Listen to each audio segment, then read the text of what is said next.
Ah oui, je suis né à Fantasy, juste après le pont de Gélise, là. C'est Réau, là.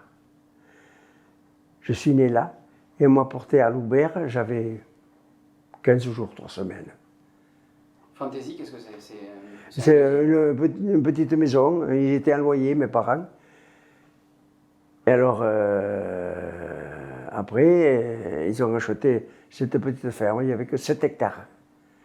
7 hectares de terre. Vous avez combien de frères et sœurs? Ah, j'ai un frère, c'est tout. Vos parents étaient agriculteurs? Agriculteur aussi. Quel souvenir vous avez d'eux? Comment? Quel souvenir, quelle image vous gardez d'eux, de vos parents? J'ai gardé d'eux qu'ils se sont crevés, comme moi, et puis ils sont morts, ils n'avaient pas grand-chose, comme tous. Comme tous, c'est vrai. Et c'est pour ça qu'après ça, il y a des jeunes qui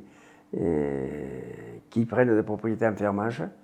Il y a 100 hectares, 200 hectares, 500 hectares. Ils ne reculent pas. Et puis voilà, quoi. Le coût de la petite propriété, c'est fini. C'est fini.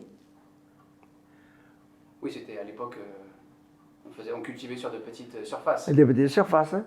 C'est pour ça que nous, on a fait du tabac, on a fait des betteraves, on a fait des cultures maraîchères. On s'est sorti comme ça, mais c'est fini ça, par exemple. On nous donnait un bâton pour aller garder les vaches, puis c'est tout, l'éducation. C'est ce que vous faisiez? D'aller garder les vaches? On allait garder les vaches.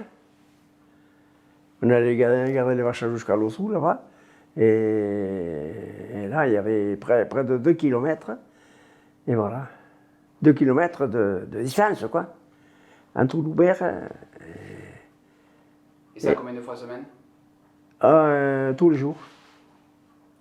Tous les jours? Tous les jours. À l'époque, des choses, on ne faisait pas cacher les vaches tous les jours. Parce qu'ils avaient du bétail aussi. Oh, mais oui. 4 ou 5 vaches, puis c'est tout, quoi. C'était pas la grosse exploitation, à l'époque. Le soir, quand on gardait les vaches, à la belle saison, eh bien, on se baignait dans l'eau, à l'Ozo, dans l'Ozo. On ne savait pas nager, mais on se baignait quand même.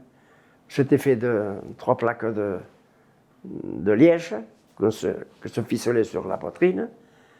Et voilà, on nageait avec ça, le liège nous maintenait à la surface. C'était profond? Oh, oui, il y avait des trous, pas partout, mais il y avait des trous.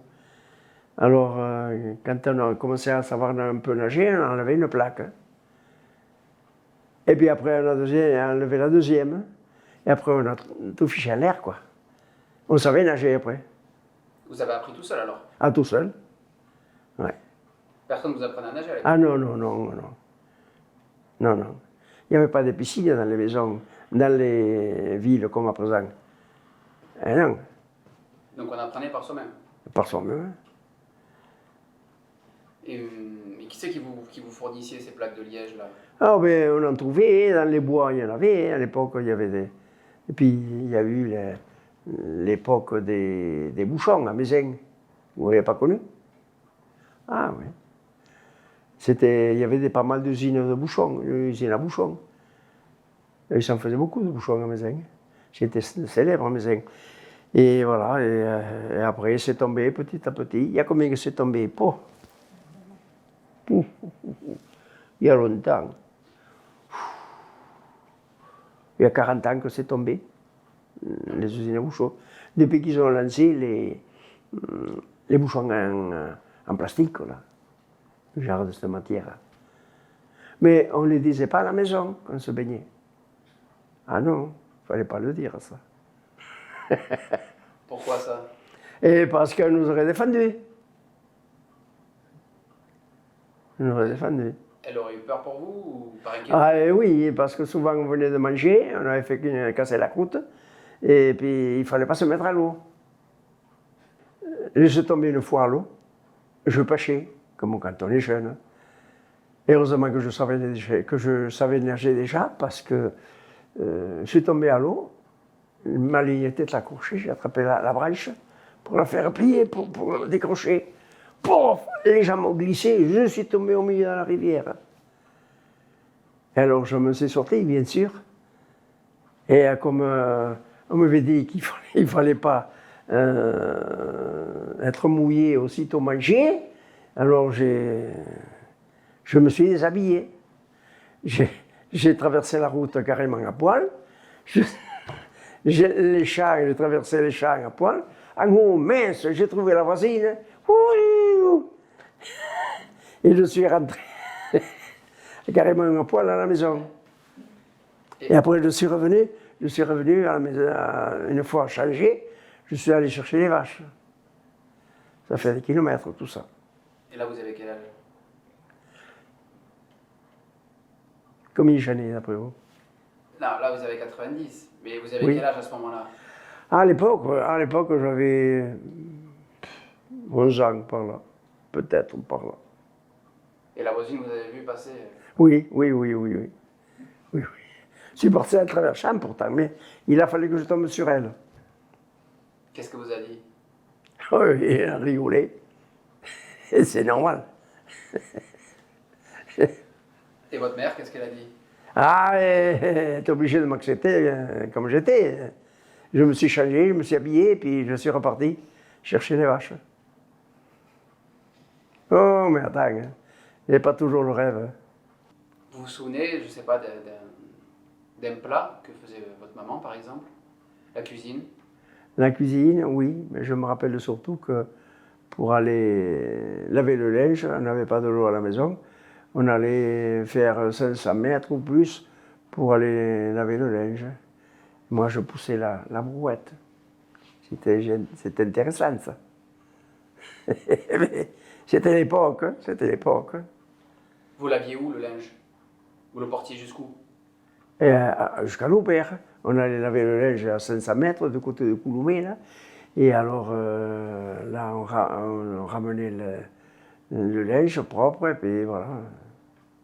Et oui. Et à un moment donné, même, on n'avait plus d'eau. On allait chercher de l'eau pour boire avec une espèce de jouk, vous savez, non? En bois, s'entourait la tête. Et de ficelle, on avait mené deux seaux. Ah oui, pour vous aider à porter. Eh oui, pour porter. Vous n'avez pas vécu tout ça, pardon. Eh, pardon. Ah, vous avez bien vécu la bonne époque. Pourquoi c'était la mauvaise pour vous? Eh bien, on était arriérés à l'époque, évidemment. À côté d'à présent, on était arriérés. Mais enfin, on vit une bonne époque, pourvu que ça s'arrange au lieu de s'envenimer, quoi. Donc 90 ans, vous êtes né en 1932. Non, en 32, je suis né. 32. 32. Donc à la guerre, vous aviez 7 ans, en 39. Il faut au moins arriver à 10 ans pour avoir des souvenances. À 7 ans, je ne me rappelle pas trop. Ouais. Non. Mais 10 ans, là, oui. 10 ans, oui. À 10 ans, oui, on se rappelle. Hein, Lulu, à 10 ans, on se rappelle pas mal de choses. Vous avez une image qui vous revient de ces 5 ans de guerre? 6 ans? Oui, j'ai surtout l'image de la guerre.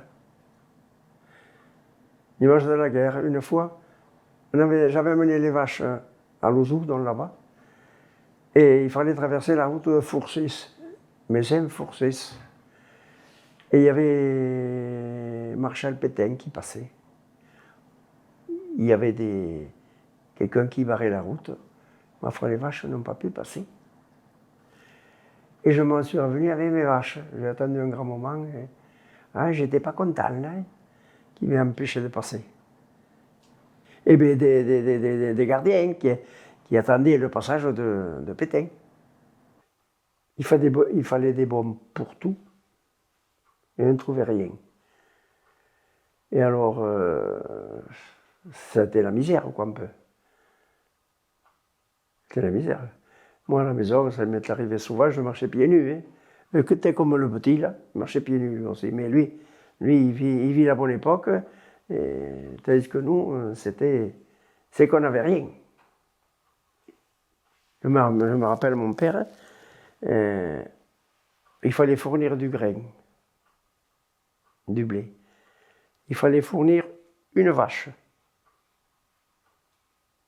Tous les gens d'ici vous le diront. Et comme on n'avait pas beaucoup de vaches, il achetait la vache chez un maquignon à peut-être 100 mètres de l'octroi à Mézin. Ça se faisait à l'octroi à Mézin. Et alors, rien qu'il achetait la vache, un tel prix, puis rien que l'amener à l'octroi, il perdait 1000 euros. Ah non, 100 euros à l'époque, c'était 100 euros. Puis il perdait 150 euros, comme qui rigole. Franc, vous voulez dire? Hein? Franc. Franc, oui. À l'époque, c'était comme ça. Il fallait fournir des choses. Et il en arrivait que mon père, il avait des grosses bonbonnes en verre, il se mettait du blé là-dedans et on cachait ça dans un grand fagot de sarment. Vous comprenez? Un sarment de vigne. Pour ne pas que quelqu'un nous le découvre, quoi. Pour ne pas avoir à le donner? Et voilà. Et alors là, après, on allait faire moudre au moulin de Villeneuve, là. Je ne sais pas si vous savez où c'est. C'était une bonne femme qui, à l'époque, elle rendait service aux gens, comme ça. Alors on allait lui porter du grain pour moudre.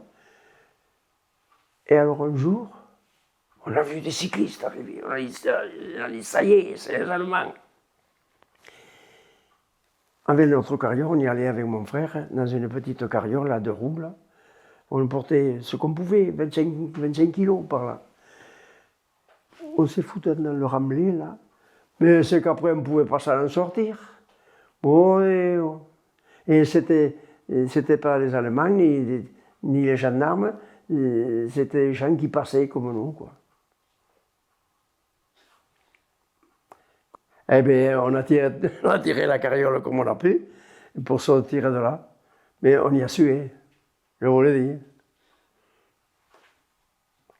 Ça a été l'époque.